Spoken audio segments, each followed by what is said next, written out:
Hello everyone, welcome back. We're gonna do an interesting exercise today. I've got here two handguns. On the left, a Ruger Mark IV with a Holosun 507C.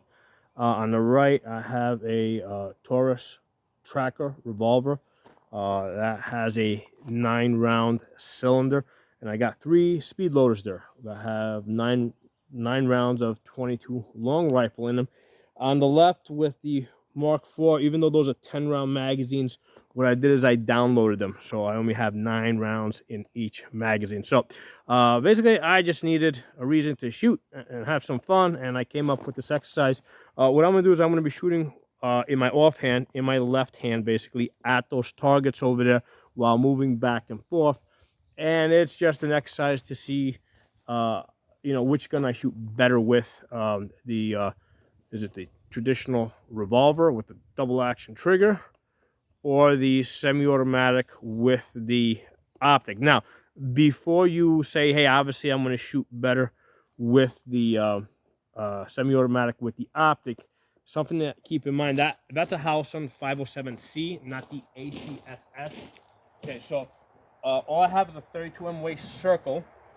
Okay, and the sights on this are not co-witnessed. Okay, so what that means is I'm shooting one-handed, moving back and forth because my sights are not co-witnessed. If I lose my sights, basically I kind of have to fish around for this. I have to fish around for the reticle in order to find it. Now, one of the ways I have found to cheat this a little bit is if I basically turn up the brightness level and I'm off, I can kind of see a little bit of the reflection of the 32 MOA circle in the glass. You won't see it if you just have like a 2 MOA dot. But if you got a big 32 MOA circle and you're just a little bit off, you'll see you'll catch a little bit of the glare of the 32 MOA circle in the corner, and that'll give you an indication of which direction you have to move your 32 MOA circle. Now, I have found that to be very useful with my carry gun because that's the 507K, right? The ACSS option is not available here.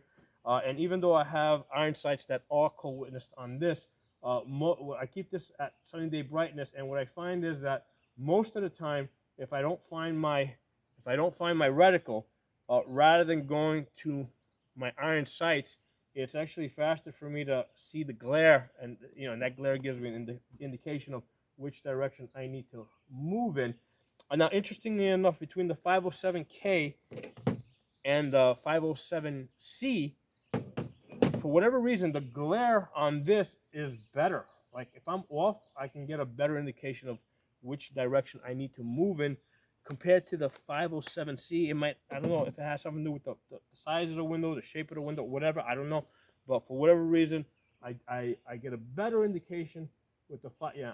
I mean, even right now, I get a better indication with the 507K as to which direction I gotta move this reticle in if I am off, right? Because again, these iron sights are not co-witnessed on this, okay?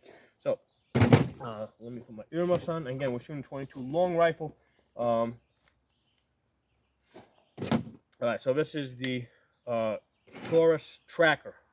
It's a 9-shot revolver, double action or single action. We're going to be shooting it double action.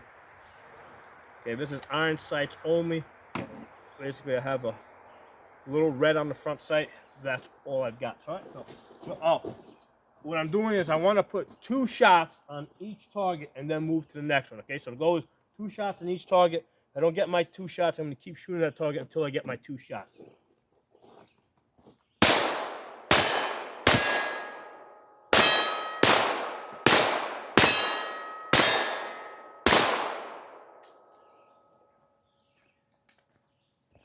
Interestingly, on that last one, I did not fully reset the trigger on this because this has a lot more trigger pull. And what happens is on the revolver, if you don't fully reset the trigger, it's not going to work. On semi-automatics, the trigger moves a shorter distance, so you can usually get a better reset, by moving your finger less. So that's interesting. Okay, so let's shoot.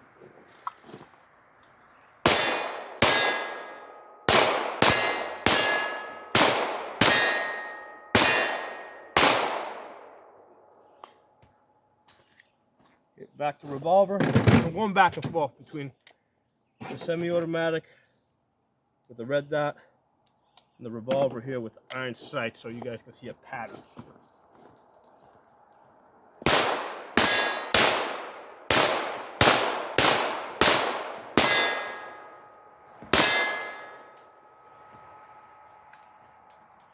That time I didn't do too good with that.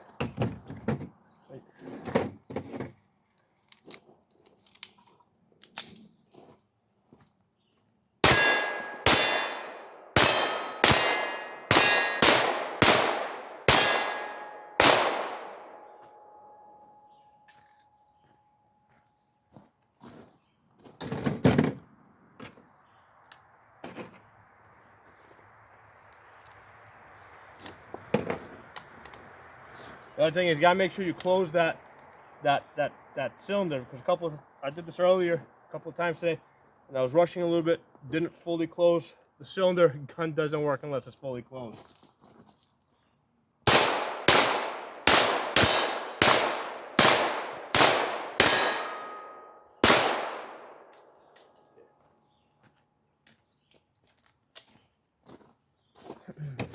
All right, last one, semi-automatic.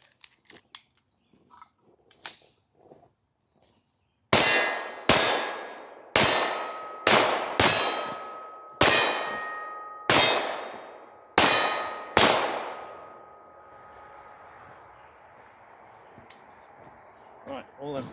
So, I'll let you guys tell me what you guys think. But part of the reason why I do these videos is because of the comments that you guys make, because I enjoy the conversation that we have. So that's, so that's a big part of the reason why I do the videos, because of the comments you guys make. So let me know what you think, what you saw, whatever feedback it is, and we'll discuss. Now, two things that kind of jumped out at me was with the one I mentioned during the video with the Revolver. When you do those speed reloads, you got to make sure that the cylinder completely closes, the gun closes, because a lot of times when you practice, if you're a Revolver shooter at the range, you're usually doing things really slow, methodical. People don't think to do speed shooting with revolvers, okay? And that's one of the things I wanted to do today. I wanted to kind of speed shoot this, do a little bit of moving, when you try to do a little speed it up, a lot of times you don't close the cylinder completely, and I had an instance today where it was not working. The other thing that I saw under that pressure to try and shoot faster, if you don't let the trigger out completely to reset it, like right now, see, it doesn't go. Okay, so you gotta completely let out the trigger. All right, see, you gotta completely let out that trigger, and if you go too full, like right there, it went out, it caught, but now it's not moving. Right? It's got to go completely out. So you got to let the trigger out all the way in order for this to work, which is kind of like the opposite of what we've been training with the semi-automatics. With the semi-automatics, more and more we've been training to let it out as little as necessary. And specifically with the Glocks that I shoot a lot, they have a very both tactile and almost audible reset, the way you can feel it go click, and when you let your finger out. So that's a difference in the way. Excuse me. That's a difference in the way that these two triggers work. Now, one of the things that I learned while doing this today is the other thing that I mentioned with the reticle being really bright, right? Because a lot of times people don't set it bright because they're trying to conserve the battery. And the problem is, if you don't set it bright, if you don't have perfect presentation, right?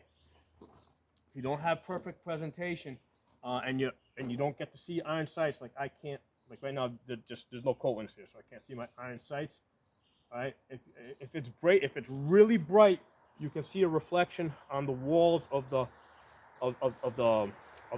housing, right? That you can see a reflection, and that tells you which way you got to move.